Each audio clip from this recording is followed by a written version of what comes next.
Hello everybody, and welcome back to the channel. Today I got something again a little bit different. We are out here at Jackson Seeds in Rutherford, and I'm sure you've been here many times before. Today's August the 7th. It's almost 7 o'clock, and I see the first truck is just leaving. They're hauling wheat. And today's compaction day, and I just thought I'd get out here this morning and show you what's going on here at the seed plant. They've been busy the last 2 days. They got the oats off a week ago, and actually they turned out pretty good. And so what they've been doing, been an army of volunteers here. They've been getting ready for today. They're expecting a crowd of about 350 people, which is pretty good. Anyway, I'll take you along and show you what machinery they have and what all they've done to get ready. They have a tent set up here because there's a catered lunch at noon. This tire craft has been out here pretty much all week, and I think that, and I'll get somebody to talk about it later, but what their job's doing is they are adjusting tire pressures and setting up tires. I'll show you on one of the pieces of equipment what they've done. Anyway, so I don't think they're shipping wheat today, or if they are, only this morning.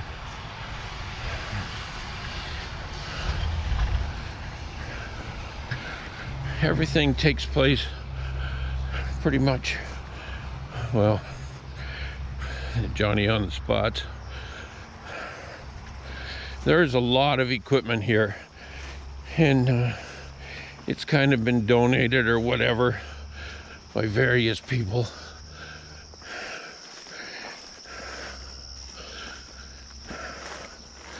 This one looks like they can adjust the tire pressure on the go, which is a unique feature to have. This one, I believe, is a Fendt. Yes, it is. That's that new shade of green that you see. I don't know much about it. And over here they have a soil pit that's dug. And like I say, I'll get someone to talk about it. This little spot here is a demonstration of various cover crops that you can have. This is a soil pit just to show you the profile of what we're dealing with here.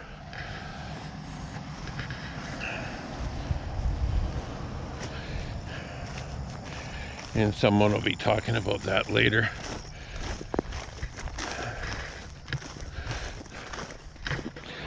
So what they have here is a manure spreader, and instead of loading it up with manure, they've got it loaded up with blocks of cement, just to show you what kind of compaction you get from a loaded spreader.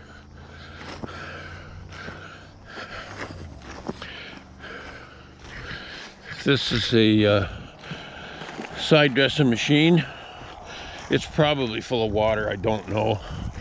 Most of these machines, if they take liquid, they're full of water.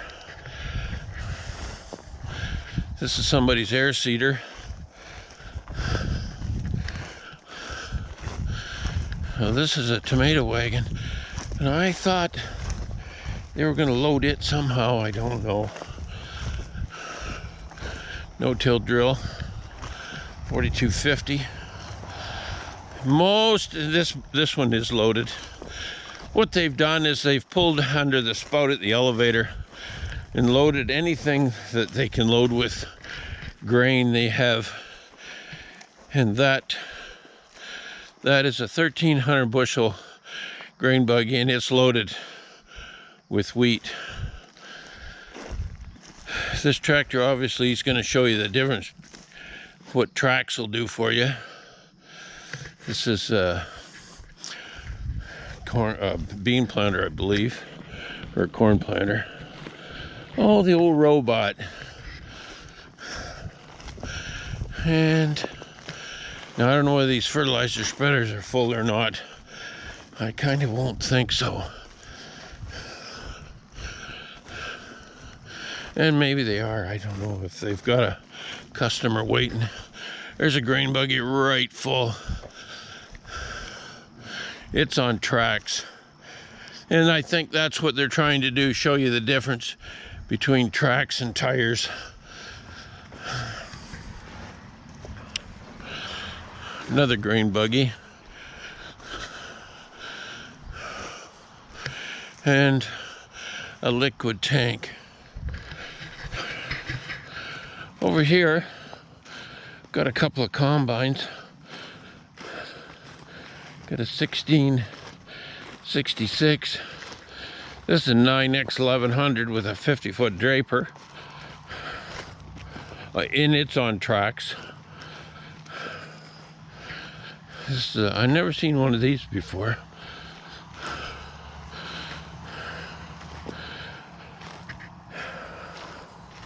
I don't, oh, that one's squatting. I don't know, they got her loaded maybe. This grain buggy is full. There's a red combine. I believe that company's called Case. I don't know much about them. That's actually the wrong color for us.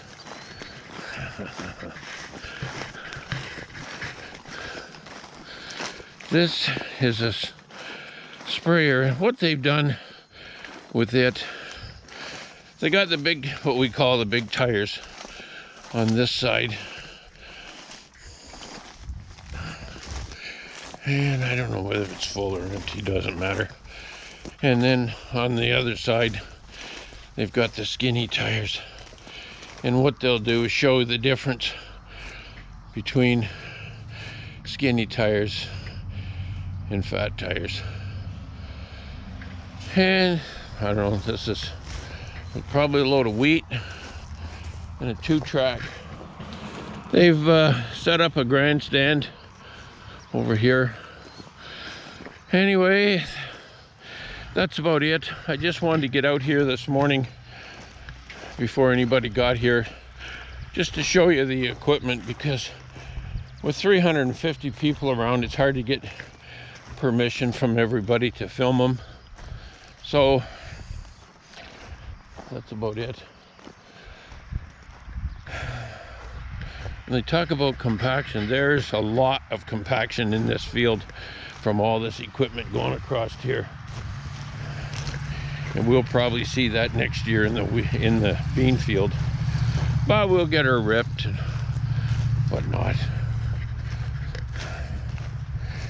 And I'll bring you back maybe this afternoon. I'll corner somebody and show you what's going on. So I got Colin Algie here, and you're with Ontario Ministry of Agriculture, Food, and Agribusiness now. There you go. Yeah. Specializing in soil fertility for field crops. There you go. I'm going to get around on this side so the sun, I'm not facing the sun. I've learned some of those things as we go along. So tell us what's going on today, and what are we going to learn? So the day's all about compaction. So we've got our main event, obviously, is looking at all these machines, seeing, you know, the types of tires or tracks that they've got, the air pressure that's in them, the weight on them, you know, things like how narrow they are, how many axles they've got, whether they're loaded or not. There's a lot of different things that go into making compaction, and we're going to see that in real time as these machines are driving over the sensors. So have you weighed any of this stuff to know what it actually weighs? Yeah, so we've weighed everything, and not just a general weight on it, driving it across your scale here.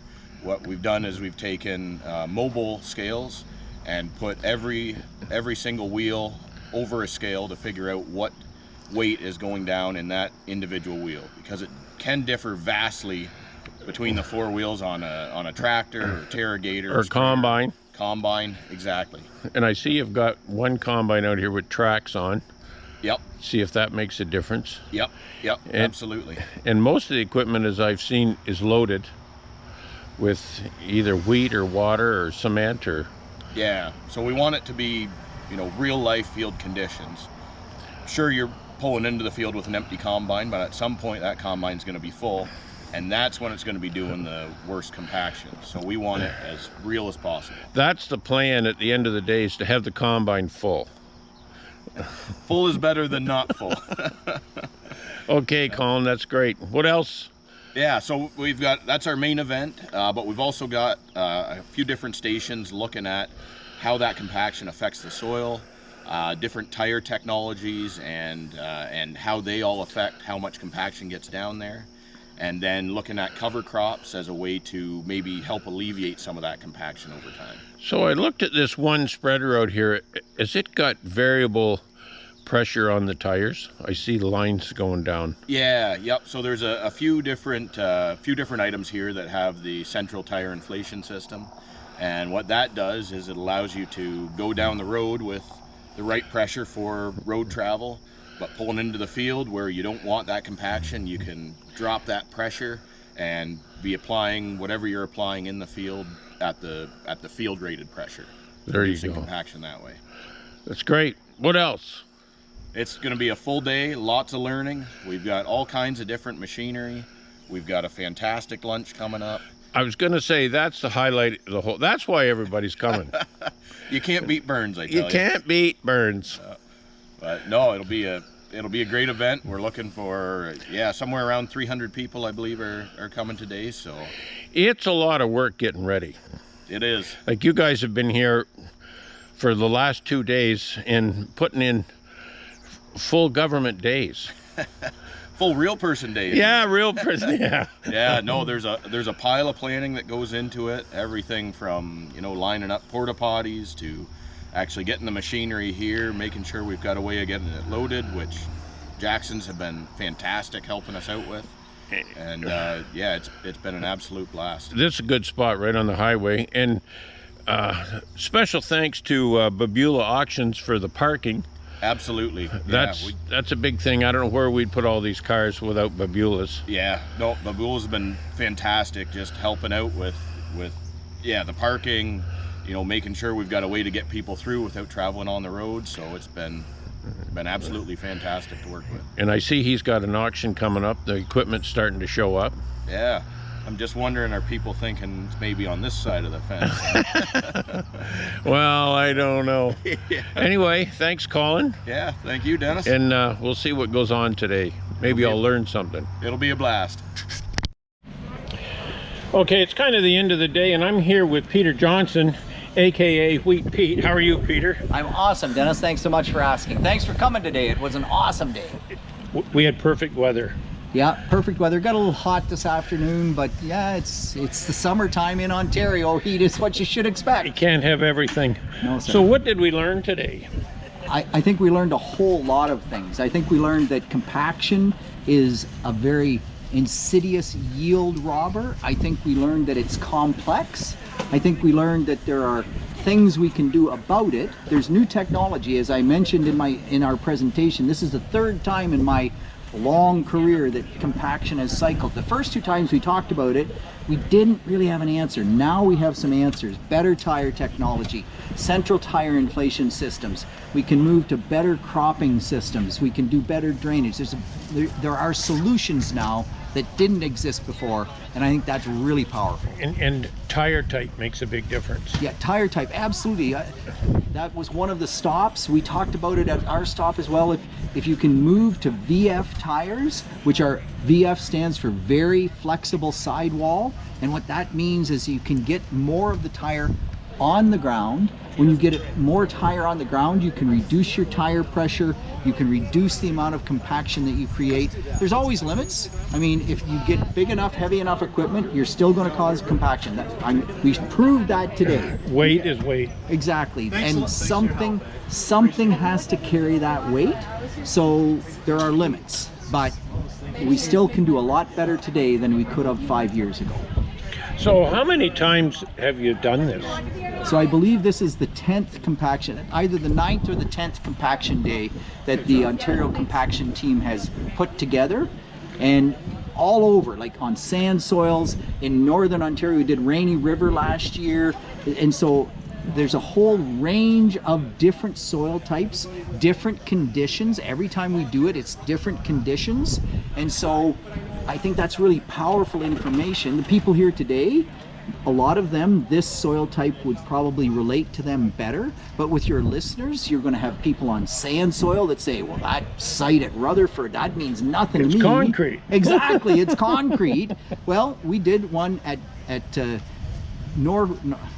Norfolk County 2 years ago, I believe. And so that's on a sand soil, tobacco sand type soil, very sandy. And we ran all sorts of tobacco equipment as well as the standard combines and everything. So growers that want to see that information, they can actually go to the website where all of this information is housed, and that's fieldcropnews.com.